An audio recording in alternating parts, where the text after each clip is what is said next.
Hi guys, welcome back to the YouTube channel with me, Harris, and this is baby Harrison. Yes, today we are reviewing of what are the new plants that we're getting actually. The new plants. So here goes. The first one that we are getting is this.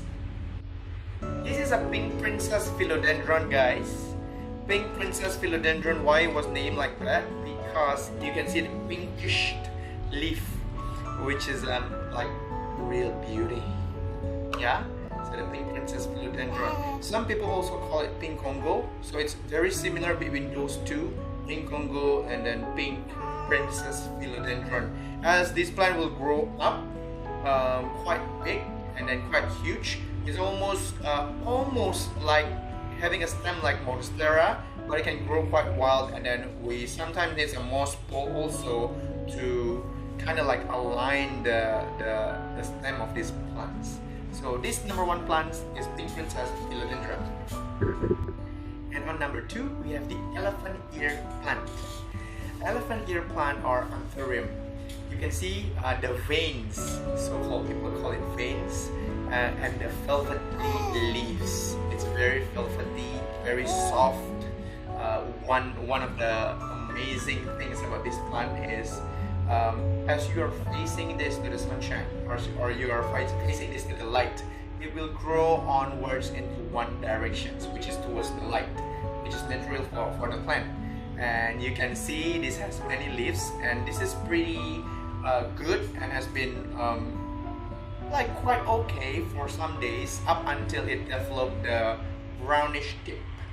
But yeah, I think it's because lack of water, because I really water it less these days. And you can see the new leaves actually more light green than the older ones, and the size is actually smaller, but you can see all of the plants are actually facing those ways, facing the light. Yeah, I think this plant will need an extra care, but this has been doing very well this time. Yay! So this number two plant is the Anthurium. Number three on our list, we have this Calathea Peacock. You can see from the leaf pattern, which is very beautiful. Although when I get this, it's in a very bad shape though, in a very bad condition, meaning the leaves are torn open like this, and then browning edges. But this is what you need to see. Two new leaves is coming, so I can really say that this plant is actually loving it. Non-direct light, yeah, so bright indirect light with extra care on the watering. Not too much water only when the tip of the soil is dry. As you can see, that this is still quite wet, so it doesn't need water that much. So this is Calathea Peacock on the list, number three. Next on the list, we have Diffenbachia. People also call it Dom Kings. And the ones that I have here is in white color, so they call it Diffenbachia Mariana. So it's white. You can see it's like almost white leaves with the green tips, which are amazing. And it's growing a new leaves, so it's loving it. So most of Diffenbachia type, some of the leaves are like have holes on it, but it's okay. Most of the Diffenbachia likes it moist, likes the soil moist. So water frequently and bright indirect sunlight. That's on the list. Next on the list is the Peace Lily variegata. Oh, this is quite heavy. This is a big pot, and this is actually very good for the room freshener, and it's also to filter the air in the room. It has the flower there, and you can see the pattern of the leaves. That's why it's being called variegata, because it's like a whitish pattern on the leaf. So it's not just green like the normal typical peace lily, but this one have yeah, kind of whitish color, so we call it Peace Lily variegata. Yay! Loving it! This one, last but not least, is this Monstera deliciosa. You can see it's the pattern on my shirt here. This is Monstera deliciosa. Why people really love this plant is because of the foliage and the holes on it. We call it so fenestrations. Fenestration exists because of usually this plant grows in a tropical jungle, and so it needed a direct sunlight. So in order to let the sunlight to be distributed also to the plants that's below, this plant have the foliage or fenestration we call it, so that the sunlight can penetrate to and then goes to the lower side of the plant. Here it goes. The Monstera deliciosa. Yep. The leaves is super shiny, super green, and then with the foliage, so it's super. Well, we can really understand why this leaf is very popular nowadays, friends.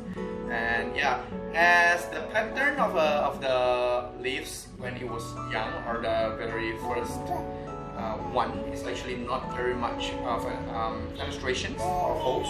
It's only one, and previously even don't have any holes. The story with this Monstera deliciosa, I had one before.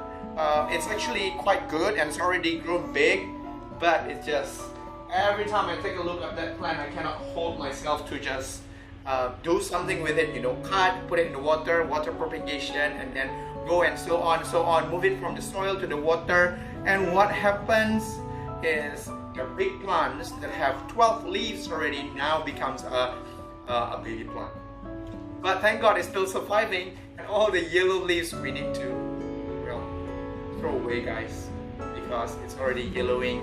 Oh, feel sad about it. Yeah, but yeah, this is the older Monstera deliciosa that I have.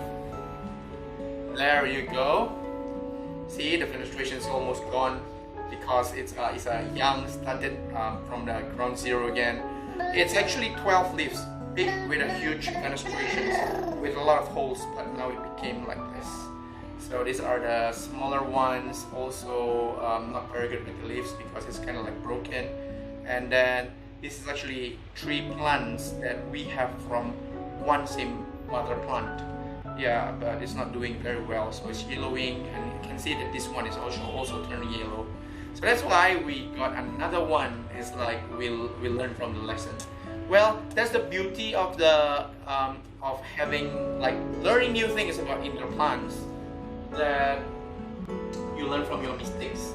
And there's no such thing that we call as a perfect way of learning, that we learn from the experience, guys.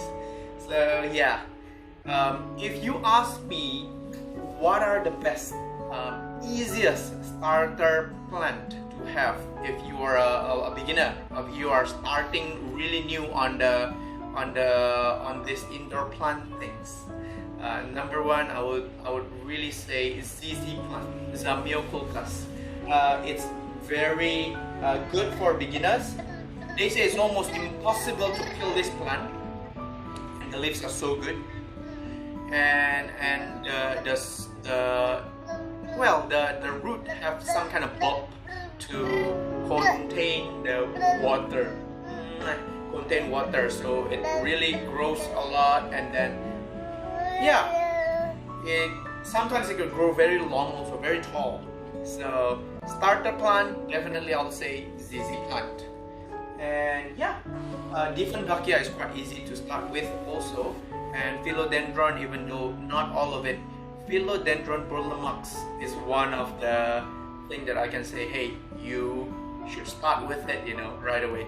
So there it goes for the plant tour for today, and welcoming all the new plants that we are having in the house. Yeah, so I'll see you on the next YouTube videos, guys. Bye. Bye, Harrison.